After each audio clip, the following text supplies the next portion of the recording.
एक बार की बात है, एक घना जंगल था। उस जंगल का राजा सफेद शेर था, जिसका नाम था बहादुर। बहादुर के दो छोटे भाई भी थे, जिनका नाम रतन और श्याम था। तीनों भाई बहुत ही दयालु तथा अच्छे विचार के थे। तीनों भाई जंगल के जानवरों का अच्छे से देखभाल करते थे। एक दिन एक हिरन का बच्चा घास खाते खाते जंगल में काफी दूर चला गया। उसे एक सुनहरा सा गुफा दिखाई दिया।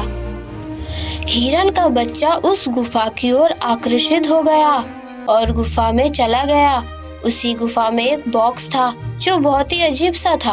अरे इतना सुंदर गुफा, और ये बॉक्स कैसा है? इसे खोल कर देखता हूँ। ये सोचकर हिरन का बच्चा उस बॉक्स को खोल देता है।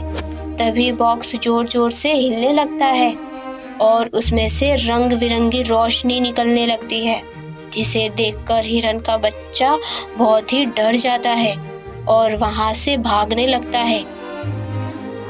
हिरन का बच्चा भागते भागते अपने घर पहुंचता है और अपनी माँ से सारी बात बताता है।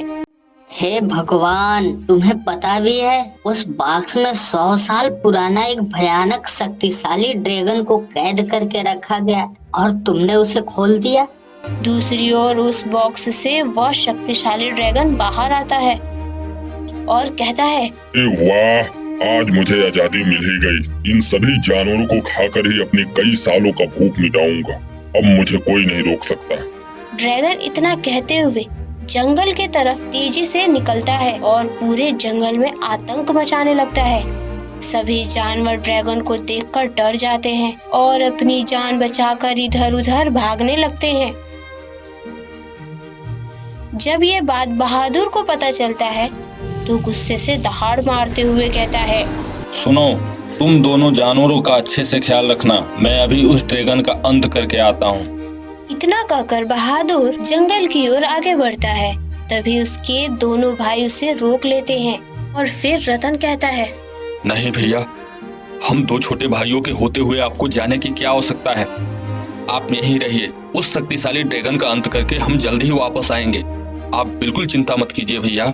इतना कहकर दोनों भाई रतन और श्याम उस ड्रैगन को ढूंढने निकल जाते हैं। कुछ देर ढूंढने के बाद शक्तिशाली ड्रैगन मिल जाता है। फिर रतन बोलता है, अरे ओ दोस्त, तेरी ये मजाल कि तू हमारे जंगल के जानवरों को मारेगा। आज तुझे जिंदा नहीं छोड़ूंगा।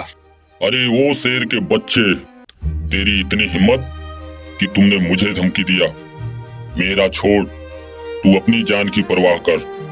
आज तुम्हें नोच नोच के खाऊंगा।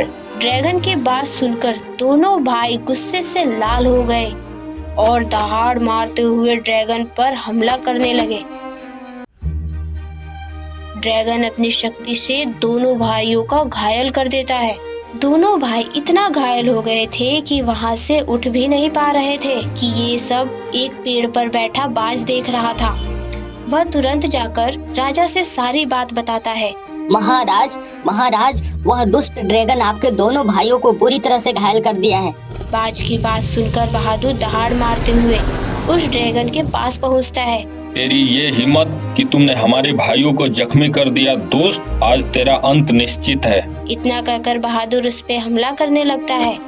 तभी ड्रैगन अपनी शक्तियों से बहादुर को उठाकर एक तालाब के किनारे फेंक देता है। बहादुर वहीं बेहोश हो जाता है।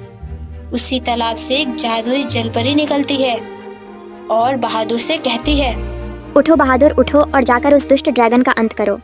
कौन हो तुम और ये सब तुम्हें कैसे पता उस ड्रैगन के बारे में? मैं एक जादुई जलपरी हूँ। इस जंगल में क्या हो रहा है मुझे सब पता है। अपनी शक्ति से मैं तुम्हें एक जादुई शेर में बदल दूंगी, जिससे तुम उस दुष्ट ड्रैगन का अंत कर पाओगे।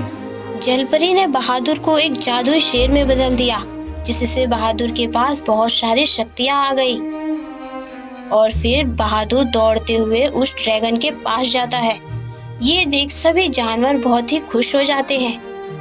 ड्रैगन डर के भागने लगता है कि बहादुर उसे सामने से घेर लेता है और ड्रैगन का अंत कर देता है।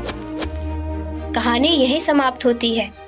तो बच्चों, इस कहानी से हमने सीखा कि बुराई कितनी भी शक्तिशाली क्यों ना हो, अच्छाई के आगे उसे हारना ही पड़ता है। और भी मजेदार वीडियो पाने के लिए हमारे चैनल को सब्सक्राइब करें तथा बेल आइकन को दबाना ना भूलें। फिर मिलेंगे एक मजेदार कहानी के साथ। तब तक के लिए बाय बाय।